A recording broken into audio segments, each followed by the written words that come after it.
Halo, selamat datang di Belajar Bentar. Sekarang kita akan belajar apakah kalian bisa merekam OBS Studio tanpa driver GPU atau driver VGA. Tentu saja bisa. Sekarang saya sedang melakukan rekaman tanpa menggunakan driver GPU. Kita lihat pada setting, output.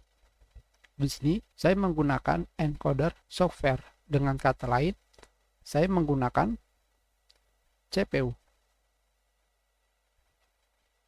Tentu saja dengan melakukan recording menggunakan CPU, proses CPU saya menjadi sangat tinggi, apalagi CPU saya keluaran lama. Di sini kalian juga bisa melihat pada DXDiap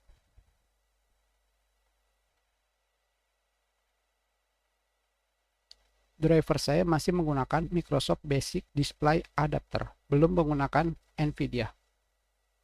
Begitu pula pada Task Manager, belum menampilkan proses GPU.